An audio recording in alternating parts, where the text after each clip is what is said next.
नमस्कार दोस्तों, आज के हमारे इस वीडियो में हम आपके लिए पितृपक्ष श्राद्ध में आने वाली इंदिरा एकादशी की व्रत कथा लेकर आए हैं। एक समय भगवान श्री कृष्ण से युधिष्ठिर महाराज पूछते हैं, हे मधुसूदन, अश्विन मास के कृष्ण पक्ष में कौन सी एकादशी आती है तथा इसका महत्व क्या है, मुझे विस्तार पूर्वक बताएं। तब भगवान श्री कृष्ण कहने लगे, हे महाराज युधिष्ठिर, अश्विन मास की कृष्ण पक्ष में आने वाली एकादशी का नाम इंदिरा एकादशी है और इस व्रत का पालन करने से मनुष्य अपने पाप कर्मों को नष्ट कर देता है। इसके साथ ही अपने नरक भोग रहे पूर्वजों को पाप मुक्त करके उनका भी उद्धार कर देता है। इस व्रत का पालन करने वाले व्यक्ति को अश्वमेध यज्ञ के समान ही फल प्राप्त होता है। युधिष्ठिर, इंदिरा एकादशी के व्रत का महत्व सुनाते हुए भगवान श्री कृष्ण ने महाराज युधिष्ठिर को कथा कहना प्रारंभ किया। सतयुग के समय में माहिष्मती नगरी में इंद्रसेन नाम का अत्यंत पराक्रमी और यशस्वी राजा राज्य करता था। राजा इंद्रसेन ने अपने समस्त शत्रुओं का संहार कर दिया था। वो भगवान श्री हरि विष्णु के परम भक्त थे। अपना हर कार्य भगवान श्री हरि के नाम के उच्चारण से प्रारंभ करते थे। भगवान विष्णु की कृपा से उनके राज्य में धन धान्य, पुत्र पौत्र और समस्त सुख ऐश्वर्यों से संपन्न था। एक दिन राजा इंद्रसेन अपनी प्रजा के मध्य बैठे भगवत चर्चा कर रहे थे।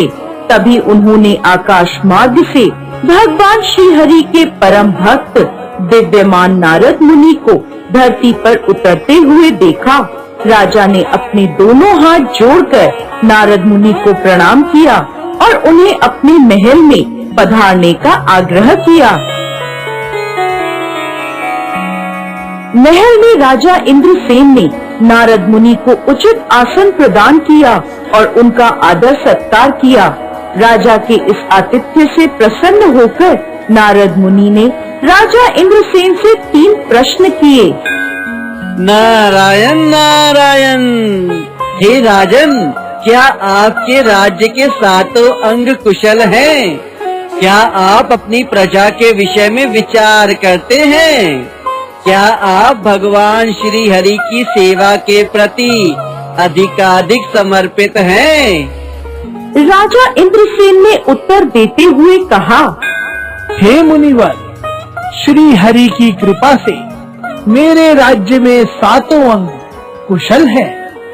मैं अपनी प्रजा का संतान की तरह पालन पोषण करता हूँ और अपना अधिकतर समय भगवान श्री हरि विष्णु की भक्ति में समर्पित करता हूँ।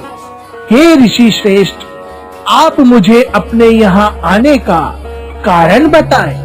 तब नारद मुनि बोले, वो क्या है ना राजन, जब मैं ब्रह्मलोक से यमलोक में पहुँचा तो वहाँ मैंने यमराज की सभा में आपके पिताश्री को देख लिया। उन्हें वहाँ देखकर मुझे अत्यंत ही आश्चर्य हुआ।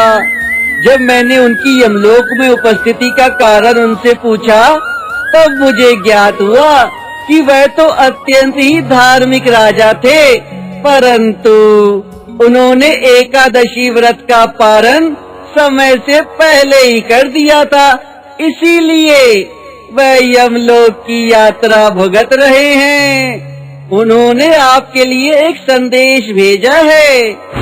हे पुत्र, तुम नियम पूर्वक आने वाली इंदिरा एकादशी का पालन अवश्य करना, जिससे कि मैं अपने पूर्व जन्म के पापों से मुक्त होकर स्वर्ग लोक जा सकूं। नारद मुनि आगे बोले, हे राजन, मैं तो यहाँ आप तक आपके पिताश्री का संदेशा पहुँचाने आया हूँ, जिससे आप एक आदर्श पुत्र बनकर आने वाली इंदिरा एकादशी का व्रत नियम पूर्वक करें और अपने पिताश्री को यमलोक से मुक्ति दिला सकें।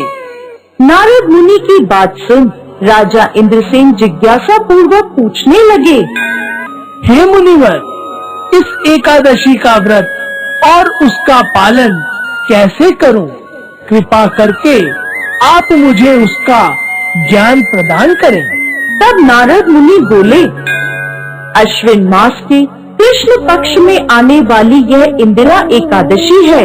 दशमी के दिन भगवान विष्णु की श्रद्धा पूर्वक पूजा अर्चना करें, अपने पूर्वजों को यज्ञ आहुति अर्पित करें। दशमी के दिन एक बार से अधिक अन्न ग्रहण न करें और भूमि पर शयन करें। एकादशी के दिन ब्रह्म मुहूर्त में उठकर भगवान के सामने एकादशी व्रत का संकल्प करें। अपराह्न में भगवान श्री हरि के विग्रह शालिग्राम जी की पूजा करें, भगवान को भोग लगाएं, अपने पूर्वजों को भोग अर्पित करें, फिर उस भोग को सूंघकर उसे गाय को अर्पित करें। इसके पश्चात रात्रि में श्री हरि के भजन कीर्तन करें। फिर द्वादशी के दिन पूरे भक्ति भाव से ब्राह्मणों को भोजन कराएं और पारण के समय स्वयं भी भोजन ग्रहण करें। इस प्रकार इंद्रियों को संयम में रखते हुए एकादशी व्रत का पालन करें। इतना कहकर नारद मुनि वहाँ से अंतर्ध्यान हो गए। राजा इंद्रसेन ने नारद मुनि के बताए अनुसार इंदिरा एकादशी का व्रत का पालन किया। तब आकाश से पुष्प बरसने लगे और राजा ने स्वयं आकाश मार्ग से अपने पिता को स्वर्ग की ओर प्रस्थान करते हुए देखा। कथा समाप्त करते हुए भगवान श्री कृष्ण बोले, हे युधिष्ठिर, इस प्रकार इंदिरा एकादशी के व्रत का पालन कर राजा इंद्रसेन ने स्वयं भी वैकुंठ लोक को प्राप्त किया था। जय श्री कृष्ण।